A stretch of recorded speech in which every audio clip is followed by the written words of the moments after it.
ਇੱਕ ਓਂਕਾਰ ਸਤਨਾਮ ਕਰਤਾ ਪੁਰਖ ਨਿਰਭਉ ਨਿਰਵੈਰ ਅਕਾਲ ਮੂਰਤ ਅਜੂਨੀ ਸੈਭੰ ਗੁਰ ਪ੍ਰਸਾਦ। ਧੰਨ ਧੰਨ ਗੁਰੂ ਗ੍ਰੰਥ ਸਾਹਿਬ ਜੀ ਮਹਾਰਾਜ, ਧੰਨ ਗੁਰੂ ਗੋਬਿੰਦ ਸਿੰਘ ਸਾਹਿਬ ਸੱਚੇ ਪਾਤਸ਼ਾਹ। ਵਾਹਿਗੁਰੂ ਜੀ ਮਹਾਰਾਜ। ਭੂਲ ਛਿਮੋ ਹਮਰੀ ਪ੍ਰਵਾਪਨ, ਭੂਲਨਹਾਰ ਕਹਾਂ ਕੋ ਮੂਸੋ। ਵਾਹਿਗੁਰੂ। ਧੰਨ ਧੰਨ ਗੁਰੂ ਗ੍ਰੰਥ ਸਾਹਿਬ ਜੀ, ਧੰਨ ਗੁਰੂ ਗੋਬਿੰਦ ਸਿੰਘ ਸਾਹਿਬ ਸੱਚੇ ਪਾਤਸ਼ਾਹ, ਧੰਨ ਗੁਰੂ ਨਾਨਕ ਸਾਹਿਬ ਹਜ਼ੂਰ। ਕਿਰਪਾ ਕਰੋ ਮਹਾਰਾਜ ਸ਼ਬਦ ਵਿਚਾਰ 'ਚ ਕਿਰਪਾ ਰੱਖਣੀ ਮਹਾਰਾਜ ਜੀ। ਵਾਹਿਗੁਰੂ ਜੀ ਕਾ ਖਾਲਸਾ, ਵਾਹਿਗੁਰੂ ਜੀ ਕੀ ਫਤਿਹ। ਅੱਜ ਦੀ ਪੌੜੀ 30ਵੀਂ ਪੌੜੀ ਕੋਈ ਪੜ੍ਹਦੇ ਤਾਂ ਫਿਰ ਇਹਦੀ ਵਿਚਾਰ ਸ਼ੁਰੂ ਕਰੀਏ। ਸਤਨਾਮ ਸ਼੍ਰੀ ਵਾਹਿਗੁਰੂ ਜੀ। ਏਕਾ ਮਾਈ ਜੁਗਤ ਵਿਆਈ, ਤਿੰਨ ਚੇਲੇ ਪ੍ਰਵਾਨ। ਇੱਕ ਸੰਸਾਰੀ ਇੱਕ ਭੰਡਾਰੀ, ਇੱਕ ਲਾਏ ਦੀਬਾਨ। ਜਿਵ ਤਿਸ ਭਾਵੈ ਤਿਵੈ ਚਲਾਵੈ, ਜਿਵ ਹੋਵੈ ਫੁਰਮਾਨ।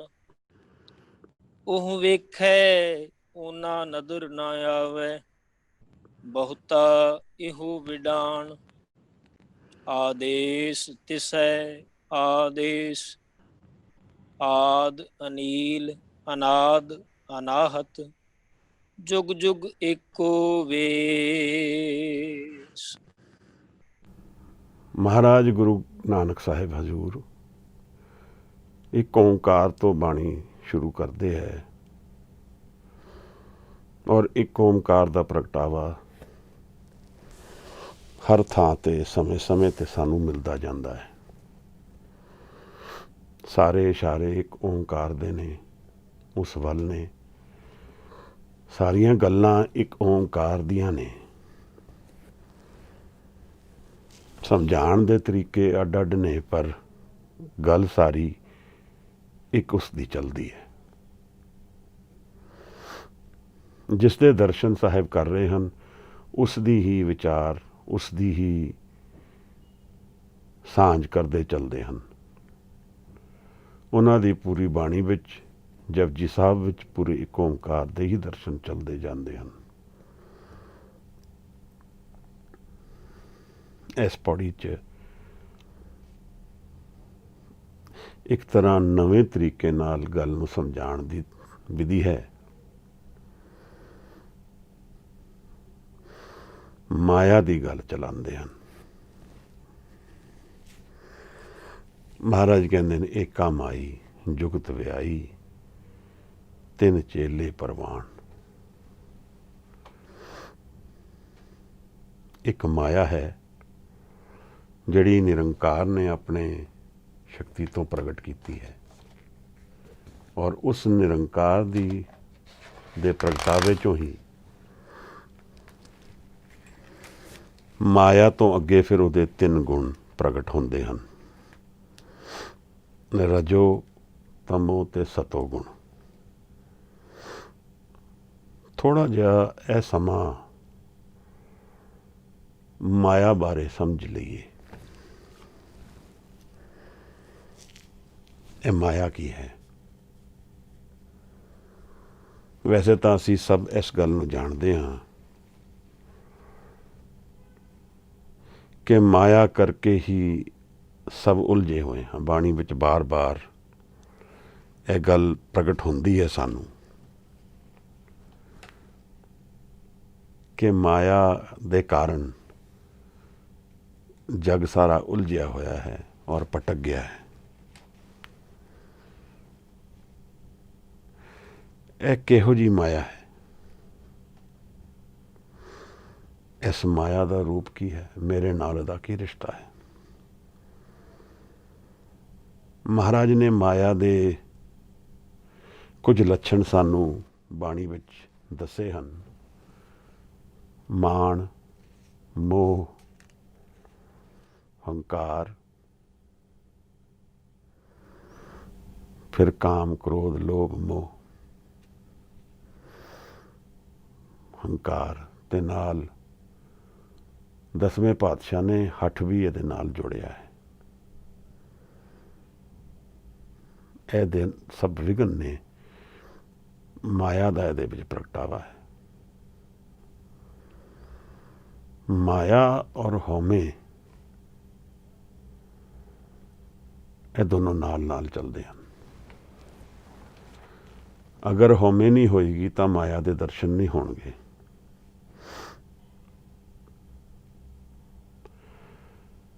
ਗੁਰੂ ਅਮਰਦਾਸ ਸਾਹਿਬ ਨੇ ਆਨੰਦ ਦੀ ਬਾਣੀ ਵਿੱਚ ਮਾਇਆ ਦੇ ਇੱਕ ਹੋਰ ਤਰ੍ਹਾਂ ਸਾਨੂੰ ਸਮਝਾਉਣ ਦੀ ਕੋਸ਼ਿਸ਼ ਕੀਤੀ ਹੈ। ਉਹ ਇਹ ਕਹਿੰਦੇ ਹਨ ਕਿ जैसी अगन उधर में तैसी बाहर माया, माया अगन सब इक्को जेही करते खेल रचाया।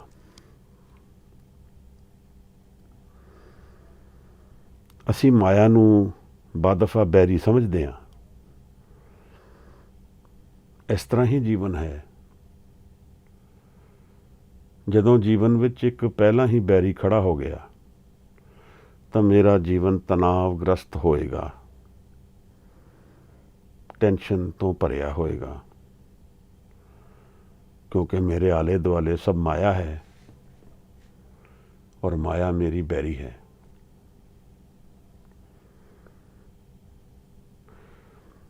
ਪਰ ਗੁਰੂ ਅਮਰਦਾਸ ਸਾਹਿਬ ਆਨੰਦ ਦੀ ਬਾਣੀ ਵਿੱਚ ਸਾਨੂੰ ਇੱਕ ਹੋਰ ਤਰ੍ਹਾਂ ਮਾਇਆ ਦੇ ਦਰਸ਼ਨ ਕਰਾ ਰਹੇ ਹਨ। ਜੈਸੀ ਅਗਨ ਉਧਰ ਮੈਂ ਤੈਸੀ ਬਾਹਰ ਮਾਇਆ। ਜਿਵੇਂ ਮਾਤਾ ਦੇ ਗਰਭ ਦੇ ਵਿੱਚ ਅੱਗ ਗਰਮੀ ਸਾਡੇ ਆਲੇ ਦੁਆਲੇ ਹੁੰਦੀ ਹੈ, ਇਸ ਤਰ੍ਹਾਂ ਗੁਰੂ ਅਮਰਦਾਸ ਸਮਝਾ ਰਹੇ ਹਨ ਕਿ ਬਾਹਰ ਦੀ ਦੁਨੀਆ ਵਿੱਚ ਮਾਇਆ ਹੈ।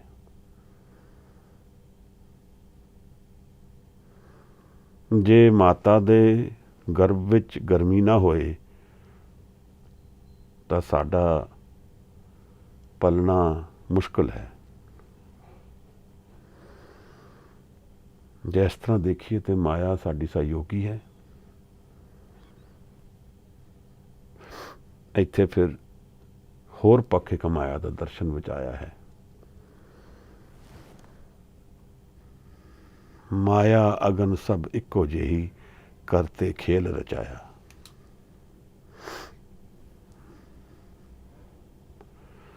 ਦਰਅਸਲ ਅਗਰ ਇੱਕ ਓਂਕਾਰ ਨੇ, ਨਿਰੰਕਾਰ ਨੇ ਦੁਨੀਆ ਵਿੱਚ ਲੀਲਾ ਰਚਨੀ ਹੈ, ਦੁਨੀਆ ਦੀ ਲੀਲਾ ਰਚਨੀ ਹੈ,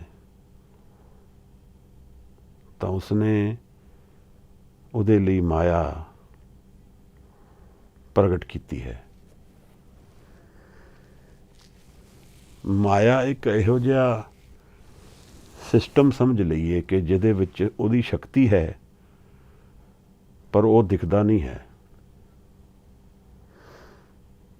ਮਾਇਆ ਵਿੱਚ ਔਰ ਉਹਦੇ ਵਿੱਚ ਭੇਦ ਇਸ ਪੱਖੋਂ ਵੀ ਜ਼ਿਆਦਾ ਹੈ ਕਿ ਨਿਰੰਕਾਰ ਸਦਾ ਲਈ ਹੈ ਔਰ ਥਿਰ ਹੈ। ਮਾਇਆ ਕੁਝ ਸਮੇਂ ਲਈ ਹੈ ਔਰ ਅਸਥਿਰ ਹੈ।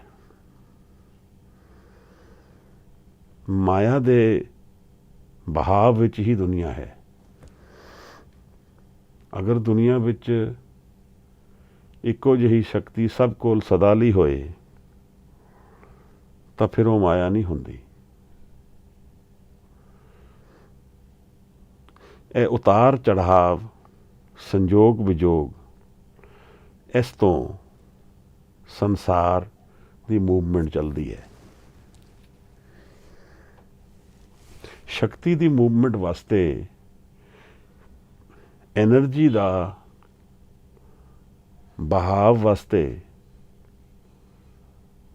ਐਨਰਜੀ ਵਿੱਚ ਵੱਖਰਾਪਨ ਹੋਣਾ ਜ਼ਰੂਰੀ ਹੈ। ਅਗਰ ਇੱਕੋ ਜਿਹੀ ਸ਼ਕਤੀ ਦੋ ਥਾਵਾਂ ਤੇ ਹੋਏਗੀ ਤੇ ਬਹਾਵ ਨਹੀਂ ਹੋਏਗਾ। ਜਿਵੇਂ ਪਾਣੀ ਹੈ, ਅਗਰ ਇੱਕੋ ਸਤਰ ਤੇ ਪਾਣੀ ਰਹੇਗਾ ਤਾਂ ਪਾਣੀ ਨਹੀਂ ਬਹੇਗਾ। ਪਾਣੀ ਦੇ ਬਹਾਵ ਵਾਸਤੇ ਉੱਚਾ ਔਰ ਨੀਵਾਂ ਧਰਤੀ ਦਾ ਹੋਣਾ ਜ਼ਰੂਰੀ ਹੈ। ਇਸੇ ਤਰ੍ਹਾਂ ਊਰਜਾ ਦਾ ਵੀ, ਸ਼ਕਤੀ ਦਾ ਵੀ ਇਹੋ ਜਿਹੀ ਹੀ ਖੇਡ ਹੈ। ਤਾਂ ਜਿਹੜਾ ਇਸ ਸ਼ਕਤੀ ਦਾ ਮੂਵਮੈਂਟ ਹੈ ਜਾਂ ਜੋ ਇਸ ਦਾ ਬਹਾਵ ਹੈ, ਇਹਦੇ ਤੋਂ ਸੰਸਾਰ ਬਣਦਾ ਹੈ।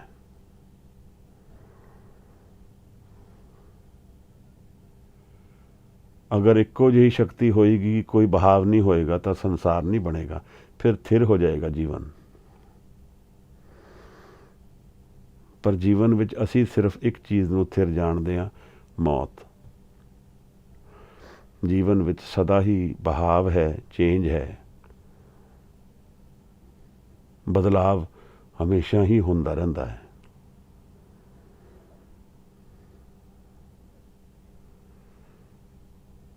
ਇਹਦੇ ਵਾਸਤੇ ਇਹ ਜਾਣਨਾ ਜ਼ਰੂਰੀ ਹੈ ਕਿ ਦੁਨੀਆ ਹੈ ਹੀ ਬਹਾਵ। ਬਿਨਾਂ ਬਹੇ ਦੁਨੀਆ ਨਹੀਂ ਹੈ। ਸ਼ਕਤੀ ਦੇ ਬਹੇ, ਉਮਰ ਦੇ ਬਹੇ,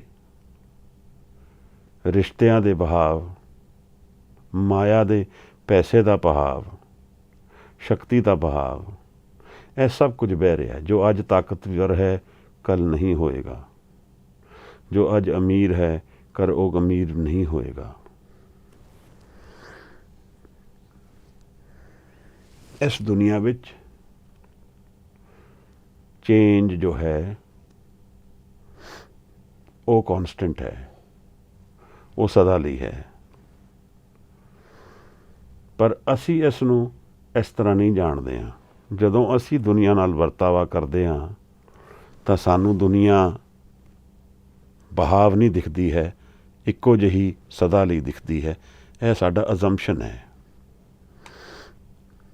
ਇਹ ਸਾਡੀ ਸੋਚ ਹੈ, ਇਹੀ ਮਾਇਆ ਹੈ। ਜਿਸ ਨੂੰ ਅਸੀਂ ਜਾਣਦੇ ਹਾਂ ਸਦਾ ਲਈ, ਉਹ ਸਦਾ ਲਈ ਹੈ ਨਹੀਂ, ਇਹ ਮਾਇਆ ਹੈ। ਮਾਇਆ ਦਾ ਮਤਲਬ ਇਲੂਜ਼ਨ ਹੋ ਗਿਆ। ਸੰਸਕ੍ਰਿਤ ਵਿੱਚ ਮਾਇਆ ਦਾ ਰੂਟ ਵਰਡ ਮਿੱਤਰ ਬਣਦਾ, ਮਿੱਤਰ, MTR। ਮਿੱਤਰ ਤੋਂ ਕਈ ਸ਼ਬਦ ਬਣਦੇ ਹੈ। ਮੈਜਰਮੈਂਟ ਉਸ ਤੋਂ ਬਣਦਾ ਹੈ, ਮੀਟਰ ਉਸ ਤੋਂ ਬਣਦਾ ਹੈ। ਨਾਪਣਾ ਵੀ ਮਾਇਆ ਹੈ। ਜੋ ਚੀਜ਼ ਨਾਪੀ ਜਾ ਸਕੇ ਉਹ ਮਾਇਆ ਹੈ। ਤਾਂ ਅਦ੍ਰਿਸ਼ ਨਿਰੰਕਾਰ ਨੇ ਜੋ ਸਦਾ ਲਈ ਹੈ ਔਰ ਅਸੀਮ ਹੈ, ਉਸਨੇ ਮਾਇਆ ਨੂੰ ਆਪਣੀ ਊਰਜਾ ਨਾਲ ਸੀਮਤ ਬਣਾਇਆ ਹੈ ਤਾਂ ਕਿ ਉਹਨੂੰ ਜਾਣਿਆ ਜਾ ਸਕੇ ਨਾਪ ਕੇ।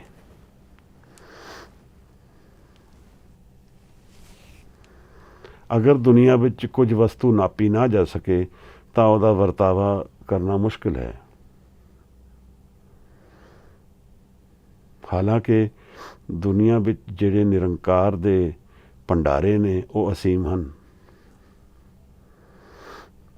ਔਰ ਇਸ ਸੀਮਤ ਔਰ ਅਸੀਮ ਦੁਨੀਆ ਦੇ ਵਿੱਚ ਮੇਰਾ ਮਨ ਹਉਮੈ ਕਰਕੇ ਹਾਜ਼ਰ ਹੈ।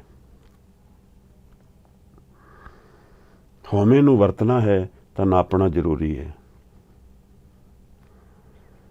ਤਾਂ ਫਿਰ ਮੈਂ ਹਰ ਚੀਜ਼ ਨੂੰ ਨਾਪਦਾ ਹਾਂ।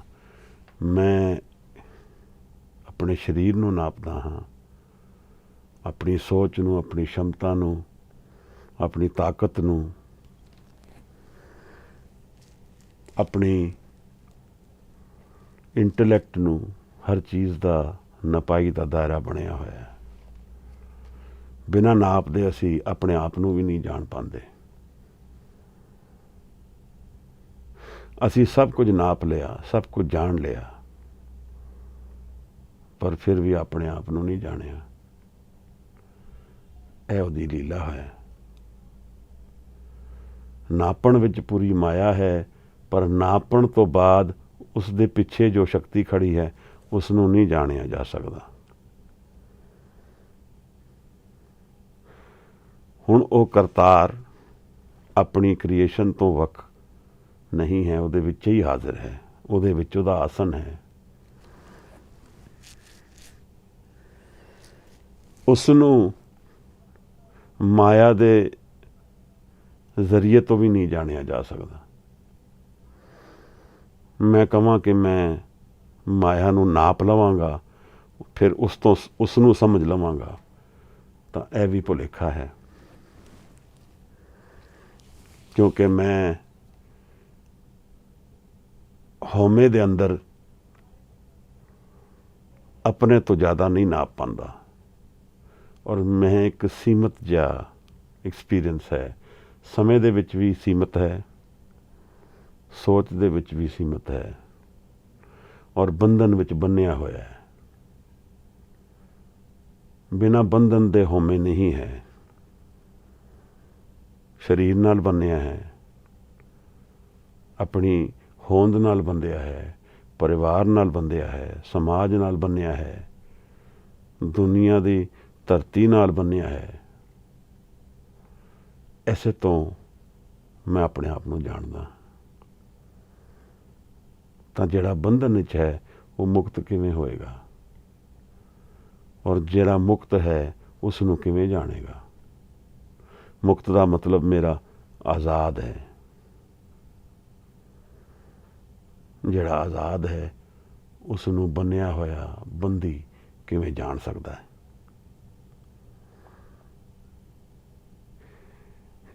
ਗੁਰੂ ਅਮਰਦਾਸ ਨੇ ਬੜੀ ਇੱਕ ਪਿਆਰੇ ਤਰੀਕੇ ਨਾਲ ਸਾਨੂੰ ਪ੍ਰਗਟ ਕਰਨ ਦੀ ਕੋਸ਼ਿਸ਼ ਕੀਤੀ ਹੈ, ਔਰ ਇਹੀ ਗੱਲ ਗੁਰੂ ਨਾਨਕ ਸਾਹਿਬ ਨੇ ਵੀ ਫਿਰ ਆਸਾ ਦੀ ਵਾਰ ਵਿੱਚ ਸਾਨੂੰ ਸਮਝਾਈ ਹੈ ਕਿ ਹਉਮੈ ਉਹਦਾ ਹੁਕਮ ਹੈ। ਇਹ ਵੀ ਸਮਝੀਏ ਕਿ ਹੁਣ ਮਾਇਆ ਵੀ ਉਹਦਾ ਹੁਕਮ ਹੈ। ਉਹਦੇ ਕਾਰਨ ਔਰ ਉਹਦੇ ਹੁਕਮ ਕਰਕੇ ਮਾਇਆ ਹੈ।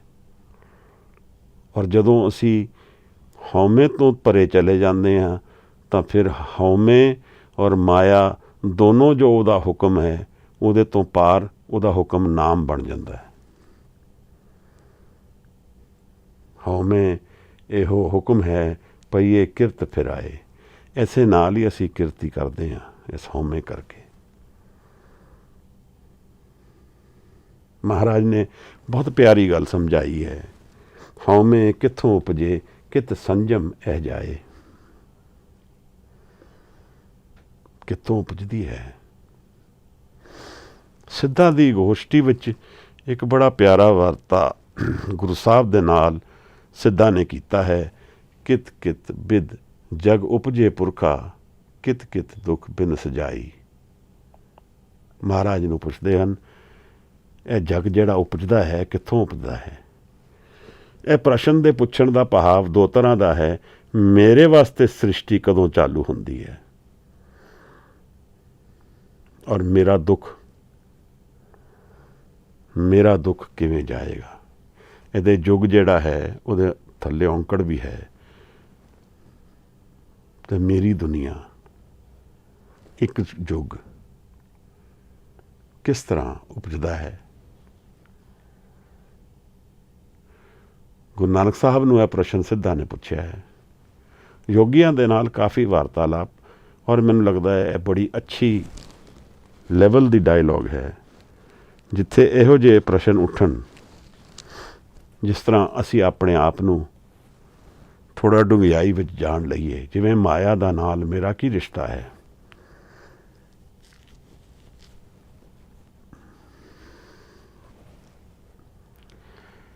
ਕਿਤ ਕਿਤ ਦੁੱਖ ਬਿਨਸ ਜਾਈ। ਦੁੱਖ ਕਿਵੇਂ ਜਾਏਗਾ? ਇਹ ਕਿਵੇਂ ਹੋਏਗਾ ਪੁਰਖਾ? ਮਹਾਰਾਜ ਜਵਾਬ ਦਿੰਦੇ ਹਨ, ਹਉਮੈ ਵਿੱਚ ਜਗ ਉਪਜੇ ਪੁਰਖਾ। ਜੇ ਮੈਂ ਨਹੀਂ ਹੋਵਾਂਗਾ, ਮੇਰਾ ਹੰਕਾਰ ਨਹੀਂ ਹੋਏਗਾ, ਆਈਡੈਂਟਿਟੀ ਨਹੀਂ ਹੋਏਗੀ, ਤਾਂ ਜਗ ਨਹੀਂ ਰਹੇਗਾ। ਮੇਰਾ ਨਾ ਹੋਣ ਦੇ ਦੋ ਤਰੀਕੇ ਨੇ ਕਿ ਮੈਂ ਹਉਮੈ ਤੋਂ ਪਾਰ ਚਲਾ ਜਾਵਾਂ। ਜਿਸ ਅਵਸਥਾ ਵਿੱਚ ਮੈਂ ਨਹੀਂ ਹਾਂ ਉਸ ਅਵਸਥਾ ਵਿੱਚ ਮੇਰੀ ਕਾਗਰ ਸੁਰਤ ਚਲੀ ਜਾਏ, ਉੱਥੇ ਜਗ ਜਿਸ ਤਰ੍ਹਾਂ ਦਾ ਜਗ ਅਸੀਂ ਜਾਣਦੇ ਹਾਂ ਉਹ ਨਹੀਂ ਰਹੇਗਾ। ਮਹਾਰਾਜ ਕਹਿੰਦੇ ਨੇ, ਨਾਮ ਵਿਸਰੀਏ ਦੁੱਖ ਪਾਈ। ਨਾਮ ਨੂੰ ਵਿਸਰ ਗਏ ਹਾਂ। ਨਾਮ ਕੀ ਹੈ? ਨਾਮ ਉਹ ਅਵਸਥਾ ਹੈ ਜਿੱਥੇ ਮੈਂ ਨਹੀਂ ਹਾਂ। ਨਾਮ ਵਿਸਰੀਏ ਦੁੱਖ ਪਾਈ, ਨਾਮ ਨੂੰ ਭੁੱਲ ਗਿਆ ਭਾਈ, ਦੁੱਖ ਮਿਲੇਗਾ। ਤਾਂ ਇਹਦਾ ਮਤਲਬ ਮਾਇਆ किसी हद तक मेरा बचाव करती है, पर माया मेरा नुकसान भी करती है। बिन दंता जग खाए, दंदा दे बिना ये माया खा लेंदी है सानू।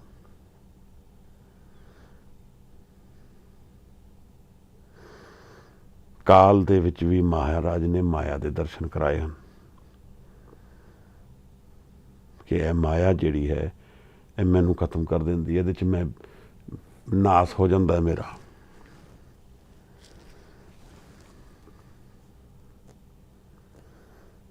ਮਹਾਰਾਜ ਨੇ ਸਾਨੂੰ ਇਹ ਦੋ ਤਰ੍ਹਾਂ ਦੇ ਪੱਖ ਸਮਝਾਉਣ ਵੇਲੇ ਕਿਸ ਤਰ੍ਹਾਂ ਸਮਝਾਉਣ ਦੀ ਕੋਸ਼ਿਸ਼ ਕੀਤੀ ਹੈ ਕਿ ਮਾਇਆ ਮੇਰੇ ਵਰਤੋਂ ਵਾਸਤੇ ਹੈ, ਪਰ ਮੈਂ ਵਰਤਿਆ ਜਾ ਰਿਹਾ ਹਾਂ। ਮੈਂ ਮਾਇਆ ਤੋਂ पार नहीं जा पा रहा, और वो माया मेरे को जीवन विच किसी भी रूप में आ सकती है।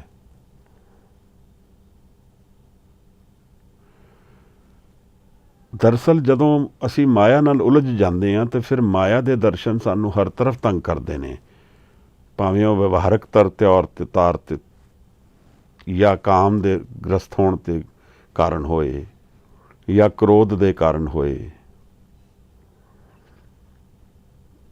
यह सब यह दिखाता है कि माया का और मेरा जो रिश्ता है वो मैं नहीं संभाल पा रहा हाँ, और माया किवें संभाली जाती है। साहिब सानू कह रहे नाम दे नाल संभाली जाएगी। हौमे दीर्घ रोग है दारू भी इसमाए,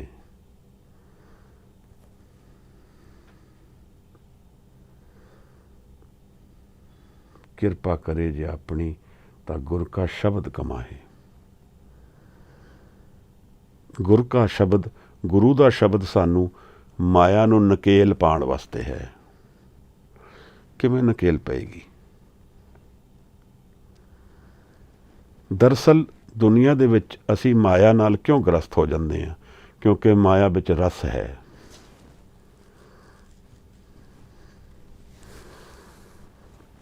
ਹੁਣ ਇਸ ਤਰ੍ਹਾਂ ਸਮਝੀਏ ਕਿ ਮੈਨੂੰ ਕਿਸੇ ਵਸਤੂ ਵਿੱਚ ਰਸ ਦਿਖਦਾ ਹੈ, ਤਾਂ ਉਸ ਰਸ ਵਿੱਚ ਮੈਂ ਇਸ ਤਰ੍ਹਾਂ ਲੀਨ ਹੋ ਜਾਂਦਾ ਵਾਂ ਕਿ ਮੈਂ ਉਸ ਵਸਤੂ ਦੇ ਪਾਰ ਨਹੀਂ ਦੇਖ ਪਾਉਂਦਾ, ਉਸ ਵਸਤੂ ਨੂੰ ਬਣਾਉਣ ਵਾਲੇ ਨੂੰ ਨਹੀਂ ਦੇਖ ਪਾਉਂਦਾ। ਤਾਂ ਫਿਰ ਮੇਰੀ ਹੋਂਦ ਵੀ ਉਸ ਵਸਤੂ ਤੱਕ ਸੀਮਿਤ ਰਹਿ ਜਾਂਦੀ ਹੈ। ਭਾਵੇਂ ਉਹ ਰਿਲੇਸ਼ਨਸ਼ਿਪ ਵੀ ਹੋ ਸਕਦਾ ਹੈ, ਭਾਵੇਂ ਉਹ कोई अहुदा भी हो सकता है, भावें वो पैसे की लालच हो सकता है। कोई भी इसी सिचुएशन नूं देखिए तो सानू उहदे च रस दिखता है, पावर और मनी विच रस दिखता है। वो रस इस भाव का है कि इहदे नाल मैनू एक तो आज़ादी मिलेगी, दूसरा सुख मिलेगा। यह माया है। ਜਦੋਂ मैं अपने सिख ਨੂੰ ਉੱਥੇ ਭਾਲਾਂ ਜਿੱਥੇ ਉਹ ਹੈ ਨਹੀਂ, ਆਪਣੀ ਅੱਖਾਂ ਦੇ ਲਾਲਚ ਦੇ ਕਾਰਨ ਜਾਂ ਆਪਣੇ ਮਨ ਦੇ ਲਾਲਚ ਦੇ ਕਾਰਨ ਮੈਂ ਆਪਣੀ ਇਨਵੈਸਟਮੈਂਟ ਕਰ ਦਿੰਦਾ ਵਾਂ ਉਸ ਰਿਲੇਸ਼ਨਸ਼ਿਪ ਵਿੱਚ ਜਾਂ ਉਸ ਵਸਤੂ ਵਿੱਚ ਜਾਂ ਉਹ ਪਾਵਰ ਔਰ ਮਨੀ ਦੇ ਸਟੇਟਸ ਦੇ ਵਿੱਚ। मैं उसनू एम्पावर अपने मन तो करदा हाँ, मैं चूज़ करदा हाँ कि यह मैनू पाना जरूरी है, यह चॉइस मेरी है। तो माया नू शक्ति हौमे ने दिती है। अगर मैं चूज़ नहीं करांगा तो माया नू शक्ति नहीं मिलती है। हुण वो माया बन गई, हुण इल्यूजन मैं आप खड़ा करता। अगर माया नू मैं इल्यूजन डिफाइन करा, इल्यूजन जो उत्थे है नहीं,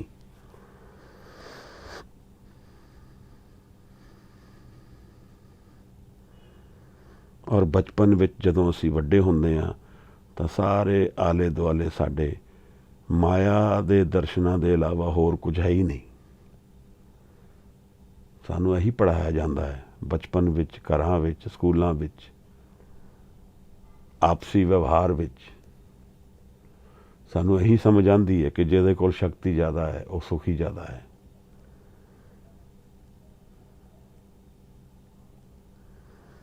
ਤਾਂ ਇੱਥੇ ਅਸੀਂ ਚੋਇਸ ਲੈਂਦੇ ਹਾਂ, ਫਿਰ ਅਸੀਂ ਚੂਜ਼ ਕਰਦੇ ਹਾਂ।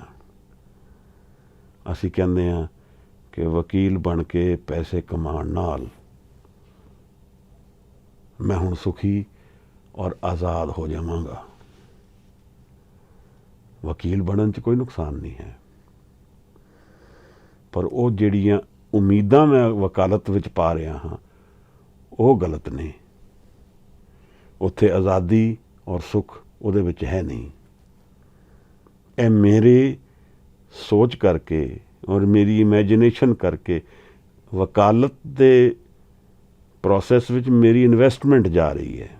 ਮੈਂ ਇਨਵੈਸਟ ਕਰ ਰਿਹਾ, ਇਮੋਸ਼ਨਸ ਇਨਵੈਸਟ ਕਰ ਰਿਹਾ। ਉਸ ਇਮੋਸ਼ਨਸ ਤੋਂ ਮੈਂ ਫਿਰ ਉਸ ਕਾਰਜ ਨੂੰ ਕਰਦਾ ਹਾਂ, ਕਿਉਂਕਿ ਬਿਨਾਂ ਭਾਵਨਾ ਦੇ ਮੈਂ ਕੁਛ ਵੀ ਨਹੀਂ ਕਰ ਪਾਉਂਦਾ। ਤਾਂ ਮੈਨੂੰ ਸ਼ਕਤੀ ਬਾਰ-ਬਾਰ ਭਾਵਨਾ ਤੋਂ ਲੈਣੀ ਪੈਂਦੀ ਹੈ। ਮੈਨੂੰ ਭਾਵਨਾ, ਉਹਦੇ 'ਚ ਮੈਂ ਆਪਣੀ ਭਾਵਨਾ ਇਨਵੈਸਟ ਕਰਦਾ ਕਿ ਇਹ ਚੀਜ਼ ਨੂੰ ਕਰਨ ਨਾਲ ਮੈਨੂੰ ਸੁੱਖ ਮਿਲੇਗਾ ਔਰ ਆਜ਼ਾਦੀ ਮਿਲੇਗੀ। ਇਹ ਦੋ ਚੀਜ਼ਾਂ ਬੜੀਆਂ ਮੇਰੀ ਭਾਲ ਵਾਸਤੇ ਹਨ। ਮੈਂ ਭਾਲਦਾ ਵਾਂ ਇਹਨਾਂ ਨੂੰ। ਤਾਂ ਇਹ ਮਾਇਆ ਖੜੀ ਹੋ ਗਈ ਹੁਣ। ਵਕਾਲਤ ਵਿੱਚ ਵੈਸੇ ਕੋਈ ਗੱਲ ਨਹੀਂ ਹੈ, ਨੁਕਸਾਨ ਨਹੀਂ ਹੈ, ਪਰ ਉਹ ਮੇਰੇ ਜੀਵਨ ਦਾ ਆਧਾਰ ਬਣ ਗਿਆ। ਮੇਰੀ ਜੀਵਨ ਦੀ ਫਾਊਂਡੇਸ਼ਨ ਇਹ ਵਕਾਲਤ ਬਣ ਗਈ, ਜਿਹਦੇ 'ਚੋਂ ਮੈਂ ਪੈਸਾ ਕਮਾਵਾਂਗਾ ਔਰ ਉਸ ਪੈਸੇ 'ਚੋਂ ਮੈਨੂੰ ਸ਼ਕਤੀ ਮਿਲੇਗੀ ਔਰ ਉਸ ਸ਼ਕਤੀ ਤੋਂ ਮੈਂ ਸੁੱਖ ਔਰ ਆਜ਼ਾਦੀ ਮਹਿਸੂਸ ਕਰ ਪਾਵਾਂਗਾ। ਇਹ ਸੋਚ ਜਿਹੜੀ ਹੈ, ਇਹਦੇ ਵਿੱਚ ਕੁਝ ਗੱਲ ਹੈ ਜੋ ਪ੍ਰੋਬਲਮੈਟਿਕ ਹੈ। ਉਸ 'ਚ ਸਭ ਤੋਂ ਉੱਤਮ ਇਹ ਗੱਲ ਹੈ ਕਿ ਮੈਂ ਇਸ ਪੈਸੇ ਨੂੰ ਮੀਨਸ ਨਾ ਲੈ ਕੇ ਆਪਣੇ ਸੁੱਖ ਦਾ ਕਾਰਨ ਬਣਾਉਂਦਾ। ਤਾਂ ਜੋ ਉਹ ਹੈ ਉਹ ਮੈਂ ਨਹੀਂ ਸਮਝ ਪਾ ਰਿਹਾ, ਪਰ ਮੈਂ ਉਹਦੇ ਆਪਣੇ ਮਨ ਵਿੱਚ ਉਸ ਨੂੰ ਕੁਝ ਬਣਾ ਦਿੱਤਾ ਹੈ। ਦਰਅਸਲ ਆਜ਼ਾਦ ਤਾਂ ਅਸੀਂ ਸਾਰੇ ਜੰਮੇ ਹਾਂ, ਹਉਮੈ ਦੇ ਕਾਰਨ ਗ੍ਰਸਤ ਹਾਂ। ਬੰਧਨ ਤਾਂ ਹਉਮੈ ਦੇ ਵਿੱਚ ਹੈ। ਤਾਂ ਹਉਮੈ ਵਰਗੀ ਕਿਸ਼ਤੀ ਵਿੱਚ ਬੈਠ ਕੇ ਜਿਹਦਾ ਇੱਕ ਸਿਰਾ ਬੰਨ੍ਹਿਆ ਹੋਏ, ਇੱਕ ਸਿਰੇ ਦੇ ਵਿੱਚ ਰੱਸੀ ਬੰਨ੍ਹੀ ਹੋਏ, ਜਿਹੜੇ ਨਾਲ ਇੱਕ ਪੈਗ ਦੇ ਨਾਲ ਜੁੜੀ ਹੋਏ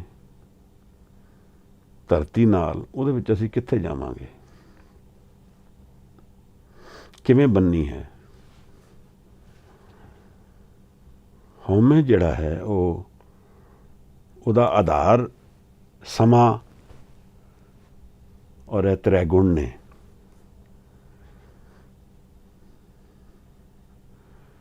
ਟਾਈਮ, ਸਪੇਸ ਐਂਡ ਕੌਜ਼। ਉਹ ਸਮੇਂ ਦੇ ਵਿੱਚ ਹੈ, ਉਹ ਇੱਕ ਸਮੇਂ ਵਿੱਚ ਹੈ, ਇੱਕ ਸਥਾਨ ਦੇ ਵਿੱਚ ਹੈ, ਇੱਕ ਕਾਰਨ ਕਰਕੇ ਹੈ। ਅਗਰ ਕੁਛ ਵੀ ਇਹਦੇ 'ਚ ਬਦਲੀ ਹੋਏਗਾ, ਹਉਮੈ ਦਾ ਪਲਟਾ ਵੀ ਭਾਰੀ ਉਲਟਾ ਹੋਣਾ ਸ਼ੁਰੂ ਹੋ ਜਾਏਗਾ। ਤਾਂ ਮੈਂ ਅਗਰ ਇਸ ਨੂੰ ਛੱਡ ਕੇ ਜਾਂਦਾ ਹਾਂ, ਨਿਰਾਕਾਰ ਦੀ ਉਸ ਅਵਸਥਾ ਵਿੱਚ ਜਾਂਦਾ ਹਾਂ ਜਿੱਥੇ ਮੈਂ ਨਹੀਂ ਹਾਂ, ਤਾਂ ਫਿਰ ਤਾਂ ਕੁਛ ਵੀ ਨਹੀਂ ਰਹਿੰਦਾ ਹੈ। ਮੈਂ ਵਕੀਲ ਹੀ ਨਹੀਂ ਰਹਿੰਦਾ। ਮੇਰੇ ਜੀਵਨ ਦਾ ਆਧਾਰ ਹਉਮੈ ਬਣ ਗਈ। ਇਹ ਮੇਰਾ ਰੋਗ ਬਣ ਗਿਆ, ਕਿਉਂਕਿ ਹੁਣ ਹਉਮੈ ਅਸਥਿਰ ਚੀਜ਼ ਹੈ ਇੱਕ ਤਾਂ। ਦੂਸਰੀ, ਇਹਦੇ ਵਿੱਚ ਜੋ ਅਸੀਂ ਲੱਭਦੇ ਹਾਂ ਉਹ ਇਹਦੇ ਵਿੱਚ ਨਹੀਂ ਹੈ। ਇਹ ਬੰਧਨ ਹੈ, ਆਜ਼ਾਦੀ ਨਹੀਂ ਦੇ ਸਕਦਾ।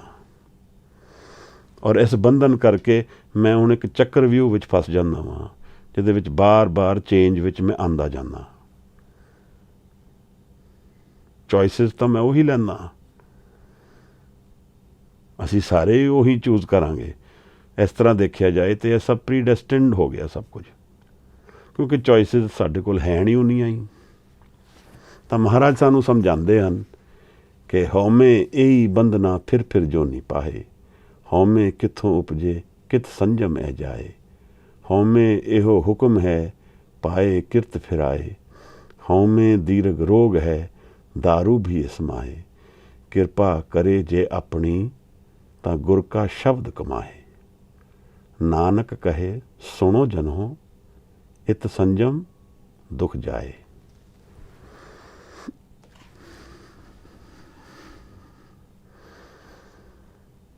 ਤਾਂ ਇਸ ਪੌੜੀ ਵਿੱਚ ਸਾਨੂੰ ਸਾਹਿਬ ਮਾਇਆ ਦੇ ਦਰਸ਼ਨ ਕਰਾ ਰਹੇ ਹਨ।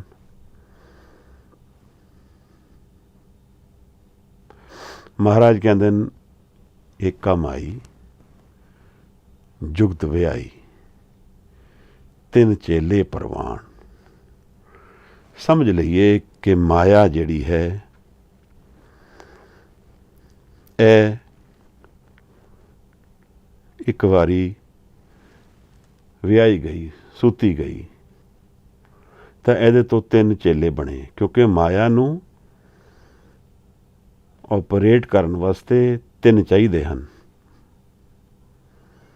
ਤਿੰਨ ਗੁਣ ਚਾਹੀਦੇ ਹਨ, ਤਿੰਨ ਡਾਇਮੈਂਸ਼ਨਸ ਚਾਹੀਦੀਆਂ ਹਨ। ਦੁਨੀਆ ਤਿੰਨ ਤੋਂ ਬਣਦੀ ਹੈ। ਜਿਵੇਂ ਮੈਂ ਆਪ ਨਾਲ ਕੁਝ ਸਮਾਂ ਪਹਿਲਾਂ ਵਿਚਾਰਿਆ ਸੀ ਕਿ ਦਰਸ਼ਨ, ਦ੍ਰਿਸ਼ਟਾ ਅਤੇ ਦ੍ਰਿਸ਼, ਇਹ ਤਿੰਨ ਹੋਣਗੇ ਤਾਂ ਪ੍ਰੋਸੈਸ ਸ਼ੁਰੂ ਹੁੰਦਾ ਹੈ। ਮੈਂ ਦੇਖਣ ਵਾਲਾ ਕੁਝ ਚੀਜ਼ ਨੂੰ ਦੇਖ ਰਿਹਾ ਹਾਂ ਔਰ ਦੇਖਣ ਦੀ ਪ੍ਰਕਿਰਿਆ ਚੱਲ ਰਹੀ ਹੈ। ਇਸ ਤਰ੍ਹਾਂ ਬੋਲਣ ਵਿੱਚ ਵੀ ਹੈ, ਸੁਣਨ ਵਿੱਚ ਵੀ ਹੈ। ਸਾਰੀ ਸ੍ਰਿਸ਼ਟੀ ਇਹ ਤਿੰਨ ਦੇ ਨਾਲ ਹਾਜ਼ਰ ਹੁੰਦੀ ਹੈ।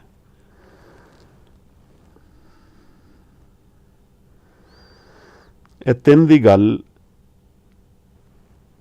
ਇਸ ਤਰ੍ਹਾਂ ਮੰਨੀ ਗਈ ਹੈ ਕਿ ਤਿੰਨ ਗੁਣ ਨੇ, ਸਤੋ ਰਜੋ ਅਤੇ ਤਮੋ ਗੁਣ। ਇਹ ਕੁਆਲਿਟੀਜ਼ ਨੇ, qualities of state of mind, ਜਿਹਦੇ ਵਿੱਚ ਮੈਂ ਪੀਸਫੁਲ ਹਾਂ, ਐਕਸ਼ਨ ਵਿੱਚ ਹਾਂ, ਜਾਂ ਫਿਰ ਮੈਂ ਤਮੋ ਗੁਣ ਵਿੱਚ ਹਾਂ। ਇਹ ਤਿੰਨੋਂ ਗੁਣਾਂ ਦੇ ਵਿੱਚ ਮਾਇਆ ਜਿਹੜੀ ਹੈ ਇਸ ਤਰ੍ਹਾਂ ਪ੍ਰਗਟ ਹੁੰਦੀ ਹੈ। ਕਦੇ ਮੇਰਾ ਮਨ ਸਤੋ ਗੁਣ ਵਿੱਚ ਹੈ, ਕਦੇ ਰਜੋ ਗੁਣ ਵਿੱਚ ਹੈ, ਕਦੇ ਤਮੋ ਗੁਣ ਵਿੱਚ ਹੈ, ਇਨਰਸ਼ੀਆ ਵਿੱਚ ਹੈ, ਕਦੇ ਐਕਸ਼ਨ ਵਿੱਚ ਹੈ, ਕਦੇ ਸਤ ਦੇ ਵਿੱਚ ਪੀਸਫੁਲ ਹੈ। ਇਹ ਮੇਰਾ ਮਨ ਇਸ ਬਹਾਵ ਵਿੱਚ ਬਦਲਦਾ ਜਾਂਦਾ ਹੈ ਔਰ ਇਹਨਾਂ ਬਹਾਵਾਂ ਵਿੱਚ ਹੀ ਮਾਇਆ ਆਉਂਦੀ ਜਾਂਦੀ ਹੈ। ਮਾਇਆ ਇਹਦੇ ਥਰੂ ਵਰਤਦੀ ਹੈ।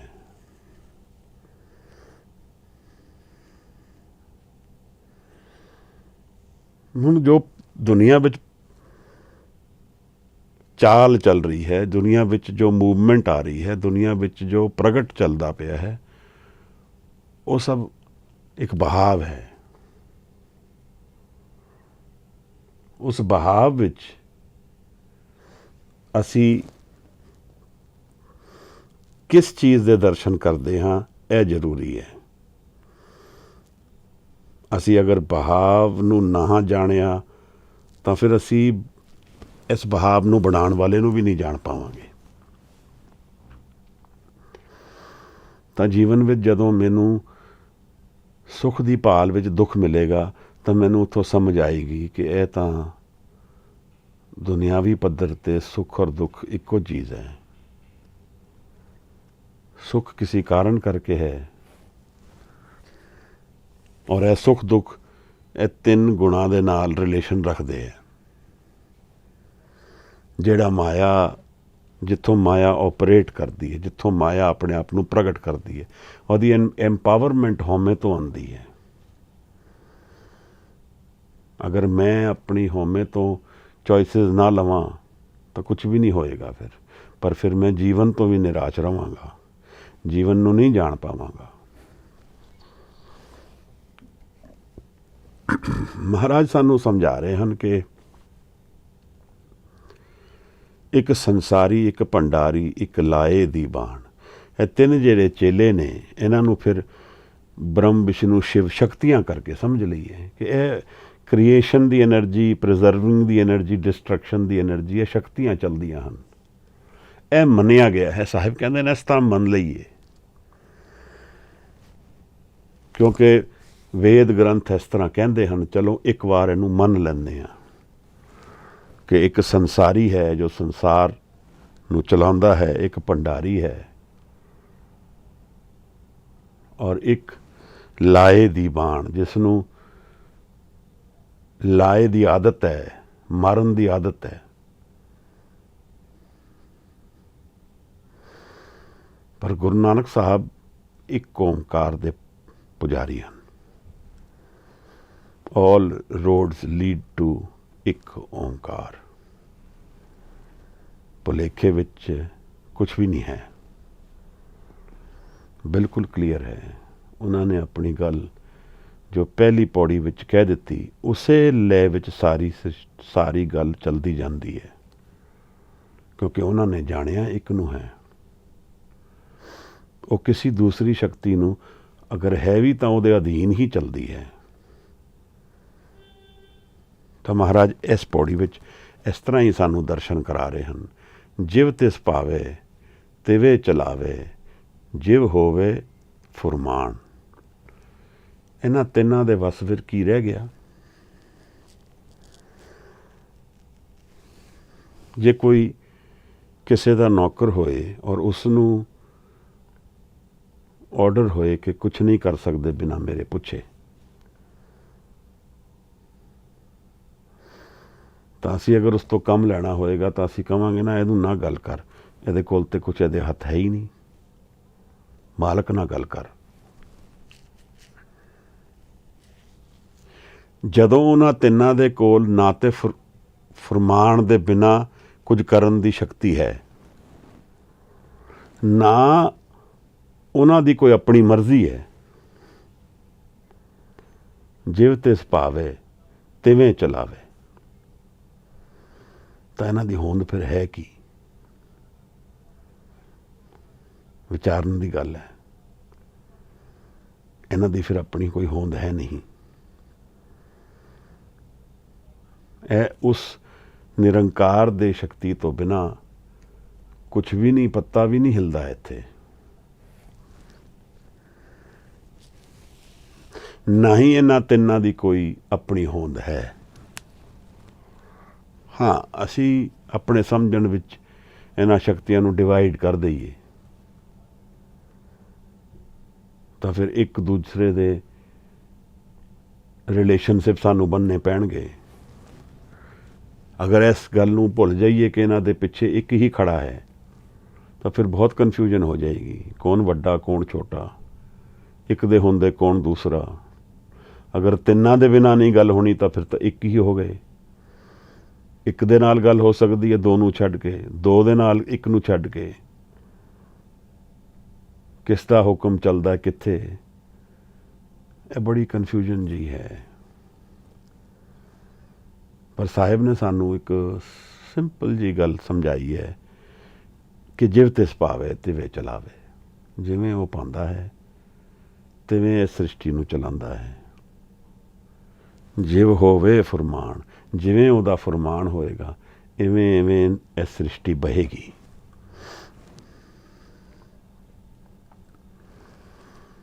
ਨਾਲ ਫਿਰ ਇੱਕ ਹੋਰ ਵੀ ਗੱਲ ਕਰਦੇ ਹਨ, ਉਹ ਵੇਖੇ ਉਹਨਾਂ ਨਦਰ ਨਾ ਆਵੇ, ਬਹੁਤਾ ਇਹੋ ਵਿਡਾਣ। ਅਚਰਜ ਗੱਲ, ਵਿਡਾਣ ਦਾ ਮਤਲਬ ਅਚਰਜ।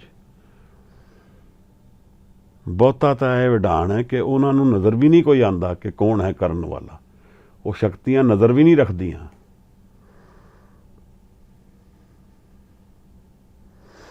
ਉਹ ਵੇਖਦੀਆਂ ਹਨ, ਵਿਖਦਾ ਹੀ ਨਹੀਂ ਉਹਨਾਂ ਨੂੰ।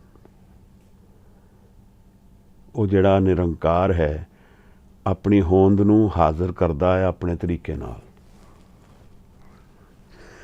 ਉਹ ਜਿਵੇਂ ਤੁਹਾਨੂੰ ਔਰ ਮੈਨੂੰ ਨਹੀਂ ਦ੍ਰਿਸ਼ ਵਿੱਚ ਦਿਖਦਾ, ਇਸ ਤਰ੍ਹਾਂ ਇਹਨਾਂ ਨੂੰ ਵੀ ਨਹੀਂ ਦਿਖਦਾ। ਮਹਾਰਾਜ ਕ੍ਰੀਏਸ਼ਨ ਦੀ ਸਟਰਕਚਰ ਦੀ ਗੱਲ ਸਮਝਾ ਰਹੇ ਹਨ ਸਾਨੂੰ, ਔਰ ਉਸ ਤੋਂ ਇੱਕ ਗੱਲ ਜਿਹੜੀ ਪੱਲੇ ਬੰਨਣ ਵਾਲੀ ਹੈ ਕਿ ਮਾਇਆ ਜਿਹੜੀ ਹੈ ਇਸ ਨਾਲ ਪੂਰੀ ਸ੍ਰਿਸ਼ਟੀ ਬਣਦੀ ਹੈ, ਔਰ ਮਾਇਆ ਔਰ ਹਉਮੈ ਦੋਨੋਂ ਰਿਲੇਸ਼ਨ ਰੱਖਦੀਆਂ ਹਨ। ਮੈਂ ਹਾਂ ਇਸ ਕਰਕੇ ਮਾਇਆ ਹੈ।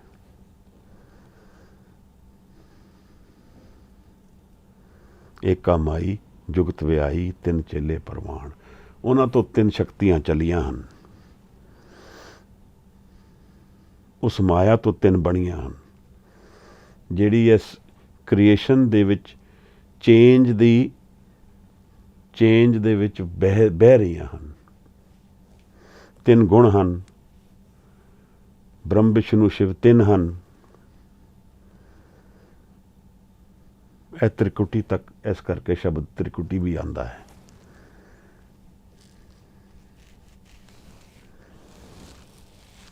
ਤਾਂ ਮਨ ਦੀ ਤਹਿ ਤੇ ਅਗਰ ਹੁਣ ਸਮਝੀਏ ਗੱਲ ਨੂੰ,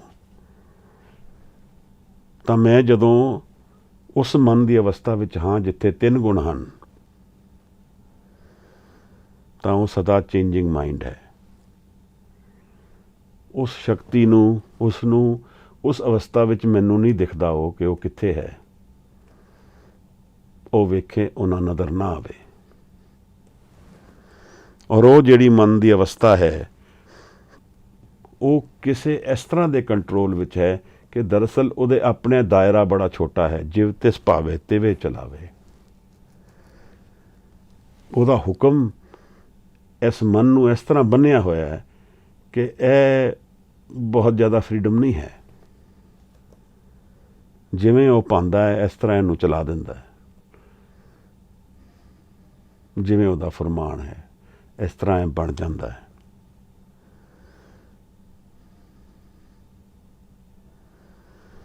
ਇਸ ਮਨ ਦੇ ਵਿੱਚ ਮਾਇਆ ਪ੍ਰਧਾਨ ਹੈ। ਮਾਇਆ ਇਲੂਜ਼ਨ ਵਿੱਚ ਰਹਿਣ ਵਾਲਾ ਇੱਕ ਸਟੇਟ ਆਫ ਮਾਈਂਡ ਹੈ,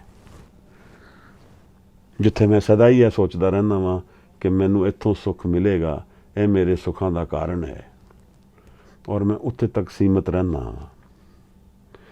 ਪਰ ਗੁਰੂ ਗੋਬਿੰਦ ਸਿੰਘ ਸਾਹਿਬ ਸੱਚੇ ਪਾਤਸ਼ਾਹ ਜਦੋਂ ਰੇ ਮਨ ਐਸੋ ਕਰ ਸੰਨਿਆਸਾ ਸ਼ਬਦ ਵਿੱਚ ਲਿਖਦੇ ਹੈ, ਉੱਥੇ ਫਿਰ ਇਹ ਕਹਿੰਦੇ ਆ ਤ੍ਰੈਗੁਣ ਤੇ ਅਤੀਤ, ਕਿ ਜੋ ਕਮਾਉਣ ਵਾਲਾ ਹੈ, ਜਿਹਨੇ ਇਹ ਮਨ ਦੀ ਅਵਸਥਾ ਕਮਾਈ ਹੈ, ਉਸ ਮਨ ਦੀ ਵਿੱਚ ਤਿੰਨ ਗੁਣਾ ਤੋਂ ਪਰੇ ਜਾਏਗਾ ਮਨ, ਤਾਂ ਹੀ ਉਹ ਕਮਾਏਗਾ। ਇਹ ਤਿੰਨ ਗੁਣ ਪਿੱਛੇ ਰਹਿ ਜਾਣਗੇ। ਗੱਲ ਉਸ ਨਿਰੰਕਾਰ ਦੀ ਹੀ ਚੱਲਦੀ ਹੈ, ਇੱਕ ਓਮਕਾਰ ਦੀ ਹੀ ਚੱਲਦੀ ਹੈ। ਉਹਦੇ ਵਰਤਾਰੇ ਬਾਰੇ, ਕਿਸ ਤਰ੍ਹਾਂ ਉਹ ਵਰਤਦਾ ਦੁਨੀਆ ਵਿੱਚ, ਉਹ ਗੱਲ ਸਾਹਿਬ ਸਾਨੂੰ ਸਮਝਾ ਰਹੇ ਹਨ ਕਿ ਮਾਇਆ ਅਗਨ ਇੱਕੋ ਜਿਹੀ, ਜਿਵੇਂ ਗਰਭ ਦੇ ਵਿੱਚ ਅਗਨ ਹੈ, ਇਸ ਤਰ੍ਹਾਂ ਬਾਹਰ ਮਾਇਆ ਹੈ। ਤਾਂ ਅਗਨ ਵਿੱਚ ਸਾਹਿਬ ਇਹ ਵੀ ਸਮਝਾਉਂਦੇ ਹਨ ਕਿਤੇ ਕਿ ਨਾਮ ਜਪਦਾ ਸੀ ਅਗਨ ਦੇ ਵਿੱਚ, ਧਰਤੀ ਦੇ ਵਿੱਚ ਜਦੋਂ ਆਪਣੀ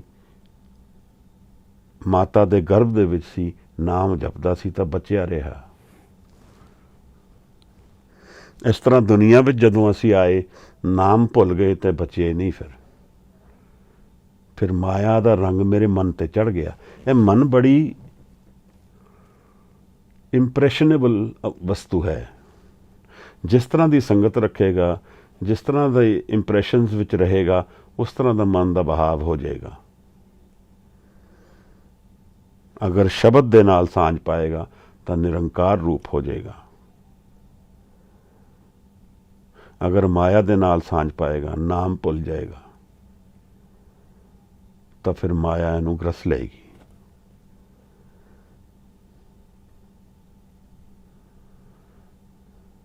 ऐसो है संसार पेखना, रहन न को उपैये रे।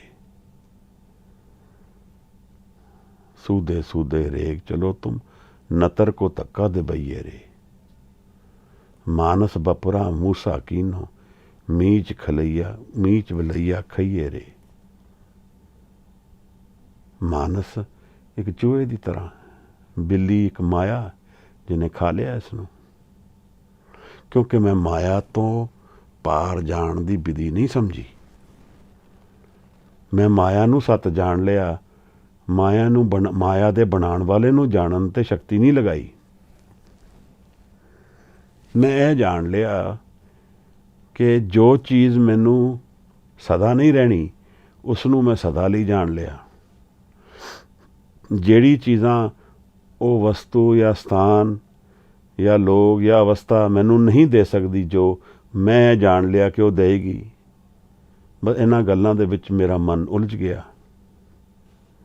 ਔਰ ਮੈਂ ਆਪਣੀ ਸ਼ਕਤੀ ਵੀ ਇਹਦੇ 'ਚ ਹੀ ਲਗਾ ਦਿੱਤੀ, ਕਿਉਂਕਿ ਇਸੇ ਨੂੰ ਮੈਂ ਸੱਚ ਜਾਣਦਾ ਹਾਂ।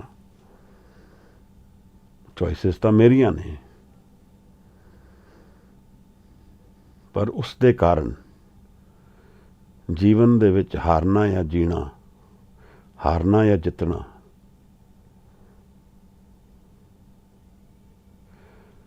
ਇਹਦਾ ਬਹੁਤ ਫਰਕ ਪੈ ਜਾਂਦਾ ਹੈ।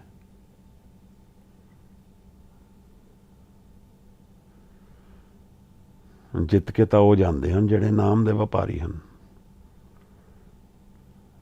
ਨਾ, ਔਰ ਹਾਰ ਕੇ ਉਹ ਜਾਂਦੇ ਨੇ ਜਿਹੜੇ ਨਾਮ ਦੀ ਸਾਂਝ ਨਹੀਂ ਪਾਉਂਦੇ। ਠੱਗੇ ਗਏ ਹਨ ਜਿਹੜੇ, ਹਾਰ ਗਏ ਸੇ ਠੱਗਣ ਵਾਲੇ ਆ।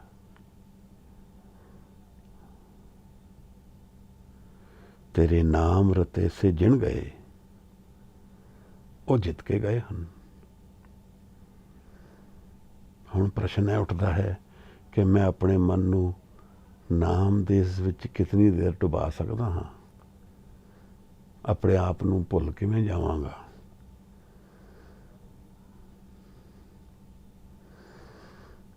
ਮਹਾਰਾਜ ਨੇ ਸਾਨੂੰ ਇੱਕ ਤਰ੍ਹਾਂ ਵਿੱਚ ਜੀਵਨ ਦੀ ਜੋ, ਔਰ ਅੱਗੇ ਵੀ ਹੋਰ ਸਮਝਾਣਗੇ, ਫਿਰ ਉਹ ਸਮਝਾਉਂਦੇ ਹਨ ਸਾਨੂੰ ਕਿ ਉਸ ਇੱਕ ਓਂਕਾਰ ਦੇ ਆਦੇਸ਼ ਤੇ, ਆਦੇਸ਼ ਤਿਸੇ ਆਦੇਸ਼, ਉਸ ਇੱਕ ਓਂਕਾਰ ਨੂੰ ਹੀ ਨਮਸਕਾਰ ਹੈ, ਜਿਹੜਾ ਇਹ ਸਭ ਕੁਝ ਚਲਾਉਂਦਾ ਹੈ, ਜਿਹੜਾ ਇਸ ਮਾਇਆ ਨੂੰ ਬਣਾਉਂਦਾ ਹੈ, ਜਿਹੜਾ ਇਹ ਤਿੰਨਾਂ ਸ਼ਕਤੀਆਂ ਨੂੰ ਹੁਕਮ ਕਰਦਾ ਹੈ, ਫਰਮਾਨ ਕਰਦਾ ਹੈ। ਆਦ ਅਨੀਲ, ਅਸੀਂ ਇਸ ਨੂੰ ਪਹਿਲਾਂ ਵਿਚਾਰਿਆ ਹੈ। ਆਦ ਅਨੀਲ, ਅਨਾਦ ਅਨਾਹਤ, ਜੁਗ ਜੁਗ ਇੱਕੋ ਵੇਸ। ਇੱਕ ਉਹੀ ਹੈ ਜਿਹਦਾ ਇੱਕੋ ਵੇਸ ਹੈ। ਉਹ ਇੱਕ ਵੇਸ ਮੇਰੇ ਮਨ ਵਿੱਚ ਕਿੱਥੇ ਹੈ? ਉਹ ਮੇਰੇ ਮਨ ਦੀ ਤਹਿ ਦੇ ਵਿੱਚ ਹਾਜ਼ਰ ਹੈ। ਜੇ ਮੈਂ ਜੁੜਨਾ ਚਾਹਾਂ ਤਾਂ ਜਦੋਂ ਇਹ ਮਨ ਜਾਏਗਾ, ਉਨ ਮਨ ਆਏਗਾ।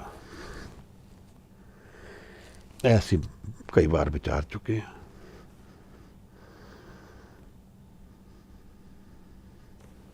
ਸਾਹਿਬ ਨੇ ਫਿਰ ਸਾਨੂੰ ਦੱਸਿਆ ਹੈ ਕਿ ਜੋ ਆਦਿ ਤੋਂ ਹੈ, ਜਦੋਂ ਦੁਨੀਆ ਸ੍ਰਿਸ਼ਟੀ ਨਹੀਂ ਵੀ ਹੈ ਤਾਂ ਵੀ ਹੈ, ਅਨੀਲ ਹੈ। ਅਨੀਲ ਗਿਣਤੀ ਤੋਂ ਪਰੇ, ਰੰਗਾਂ ਤੋਂ ਪਰੇ, ਦਾਗ ਤੋਂ ਪਰੇ, ਮਾਇਆ ਤੋਂ ਪਰੇ। ਆਦ ਅਨੀਲ ਅਨਾਦ, ਜਿਹੜਾ ਆਦ ਤੋਂ ਵੀ ਪਹਿਲਾਂ, ਅਨਾਦ, ਆਦ ਰਹਿਤ ਹੈ, ਜਿਹੜਾ ਕੋਈ ਨਾ ਬਿਗਨਿੰਗ ਨਾ ਐਂਡ।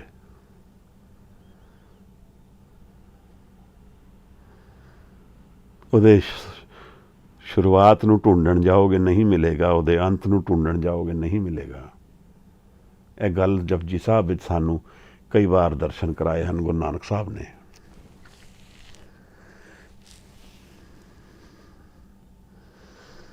ਉਹ ਕਿੱਥੇ ਮਿਲੇਗਾ ਇਹ ਵੀ ਸਮਝਾਇਆ ਹੈ ਸਾਨੂੰ।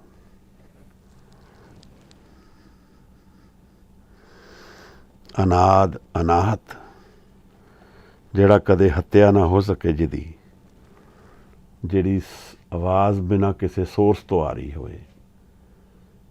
ਜੁਗ ਜੁਗ ਇੱਕੋ ਵੇਸ, ਉਹਦਾ ਵੇਸ ਇੱਕੋ ਹੀ ਹੈ, ਉਹਦੇ ਦਰਸ਼ਨ ਇੱਕੋ ਹੀ ਨੇ, ਉਹਦੀ ਨਿਰੰਤਰ ਪ੍ਰਗਟਾਵਾ ਇੱਕੋ ਹੀ ਹੈ।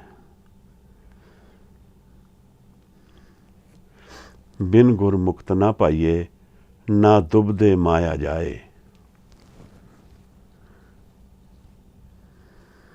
ਦੁਬਦਾ ਕਿਵੇਂ ਜਾਏਗੀ?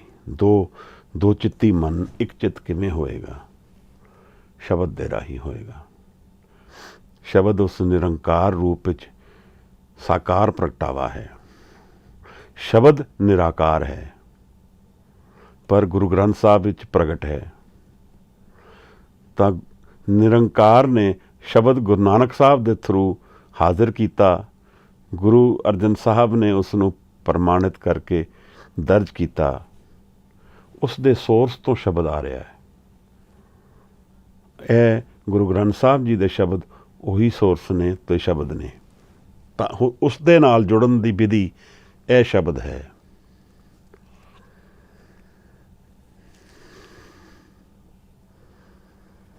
ਜਿਵੇਂ ਖੂਹ ਦੇ ਵਿੱਚ ਕੋਈ ਪਾਣੀ ਪਾਏ, ਥੱਲੋਂ ਖੂਹ ਚੋਂ ਪਾਣੀ ਕੱਢਣ ਵਾਸਤੇ।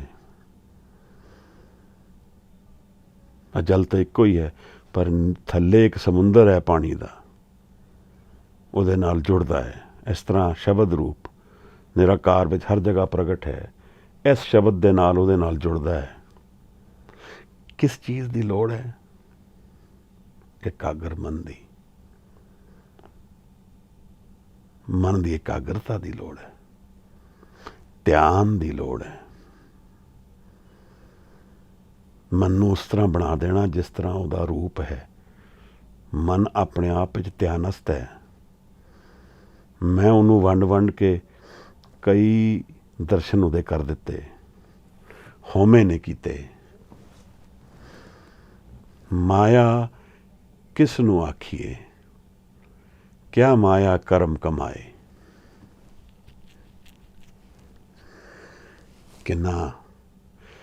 ਕਿੰਨਾ ਚੰਗਾ ਫਰੇਮ ਹੈ, ਪ੍ਰਸ਼ਨ ਹੈ।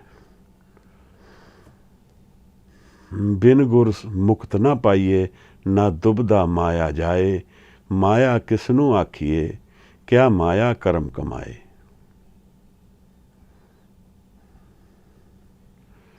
ਦੁੱਖ ਸੁਖ ਇਹ ਜਿਉ ਬੁੱਧ ਹੈ, ਹਉਮੈ ਕਰਮ ਕਮਾਏ।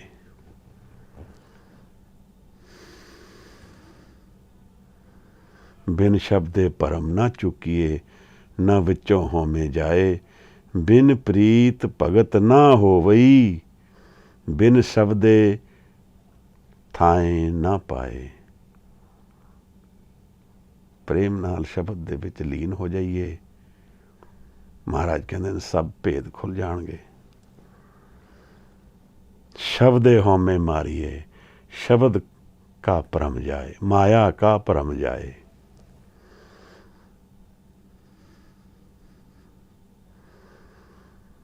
ਜਦੋਂ ਦੁਨੀਆ ਸਾਰੀ ਸੁੱਤੀ ਹੋਏ, ਸ਼ਬਦ ਦੀ ਔਰ ਸੁਰਤ ਦੀ ਸਾਂਝ ਚੱਲੇ, ਇੱਕ ਇਹੋ ਜਿਹੀ ਕਮਾਈ ਹੋਏ, ਘੜੀਏ ਸ਼ਬਦ ਸੱਚੀ ਟਕਸਾਲ।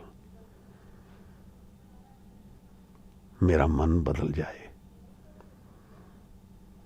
ਮਹਾਰਾਜ ਮਾਇਆ ਦੀ ਗੱਲ ਸਾਨੂੰ ਸਮਝਾ ਰਹੇ ਹਨ। ਧੁਨ ਮੈਂ ਧਿਆਨ, ਧਿਆਨ ਮੈਂ ਜਾਣਿਆ, ਗੁਰਮੁਖ ਅਕਥ ਕਹਾਣੀ।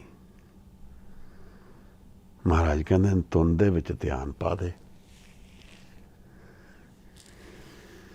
ਕਿਹੜੀ ਧੁਨ ਹੈ? ਆਨੰਦ ਦੀ ਧੁਨ ਹੈ। ਧੁਨ ਮੈਂ ਧਿਆਨ, ਧਿਆਨ ਮੈਂ ਜਾਣਿਆ, गुरमुख अकथ कहानी। मन में जोत जोत में मनुआ, पंच मिले गुर पाई। मन में जोत, जोत में मनुआ। ਇਹ ਜੋਤ ਸਾਡੇ ਸਾਰਿਆਂ ਦੇ ਮਨ ਵਿੱਚ ਹੈ। ਬਸ ਇੱਕ ਮਨ ਨੂੰ ਤਿਆਰ ਕਰਨਾ ਹੈ ਕਿ ਇਸ ਜੀਵਨ ਨੂੰ, ਇਸ ਜੋਤ ਨੂੰ ਲੱਭਣ 'ਚ ਲਗਾਉਣਾ ਹੈ। ਨਾਮ ਦੇ ਸਾਥ ਪਾਉਣਾ ਹੈ। ਨਾਮ ਔਰ ਸੁਰਤ ਦੀ ਔਰ ਸ਼ਬਦ ਦੀ ਇਸ ਖੇਡ ਵਿੱਚ ਅਸੀਂ ਵੀ ਇਸ ਸਮੁੰਦਰ ਵਿੱਚ, ਇਸ ਸਾਗਰ ਵਿੱਚ ਆਪਣੇ ਆਪ ਨੂੰ ਉਤਾਰਨਾ ਹੈ। मन में जोत, जोत में मनुआ, पंच मिले गुर पाई। नानक तिनके सद बलिहारी, जिन एक शब्द लिवलाई।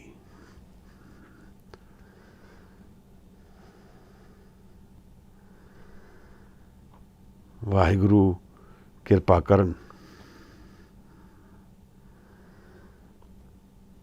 त्रै गुण माया मोह है, गुरमुख चौथा पद पाई। ਜਿਹੜੀ ਗੱਲ ਮੈਂ ਆਪ ਨਾਲ ਗੁਰੂ ਗੋਬਿੰਦ ਸਿੰਘ ਸਾਹਿਬ ਸੱਚੇ ਪਾਤਸ਼ਾਹ ਦੀ ਵਿਚਾਰਦਾ ਸੀ, ਰੇ ਮਨ ਐਸੋ ਕਰ ਸੰਨਿਆਸਾ। ਇਸੇ ਤਰ੍ਹਾਂ ਦਾ ਭਾਵ ਉੱਥੇ ਵੀ ਹੈ। ਤ੍ਰੈ ਗੁਣ ਮਾਇਆ, ਤਿੰਨਾਂ ਗੁਣਾਂ ਵਿੱਚ ਮਾਇਆ ਹੈ, ਤਿੰਨਾਂ ਗੁਣਾਂ ਵਿੱਚ ਮੋਹ ਹੈ। ਗੁਰਮੁਖ ਚੌਥਾ ਪਦ ਪਾਏ। ਇਹ ਤ੍ਰੈ ਗੁਣ ਤੇ ਅਤੀਤ ਕੀ ਰਸਤਾ ਹੈ? ਸ਼ਬਦ ਦੀ ਸਾਂਝ। ਕਰ ਕਿਰਪਾ ਮਿਲਾਏ ਅਨ ਹਰ ਨਾਮ ਵਸਿਆ ਮਨਾਏ। ਬਿਨ ਗੁਰ ਮੁਕਤ ਨਾ ਪਾਈਏ, ਨਾ ਦੁਬਦਾ ਮਾਇਆ ਜਾਏ। ਸ਼ਬਦ ਗੁਰੂ ਦੇ ਬਿਨਾਂ ਇਹ ਭਰਮ ਨਹੀਂ ਮਿਟਦਾ। ਗੱਲਾਂ ਅਸੀਂ ਜਿਤਨੀ ਮਰਜ਼ੀ ਕਰੀਏ, ਪਰ ਅਸਲ ਭਰਮ ਤੇ ਤਾਂ ਮਿਟੇਗਾ ਜਦੋਂ ਸ਼ਬਦ ਸਾਨੂੰ ਪਾਰ ਲਿਜਾਏਗਾ। ਅੱਜ ਦੀ ਵਿਚਾਰ इतनी प्रवान करनी महाराज। अगर आप कोई शोध करना चाहो, जी आया। वाहिगुरु जी।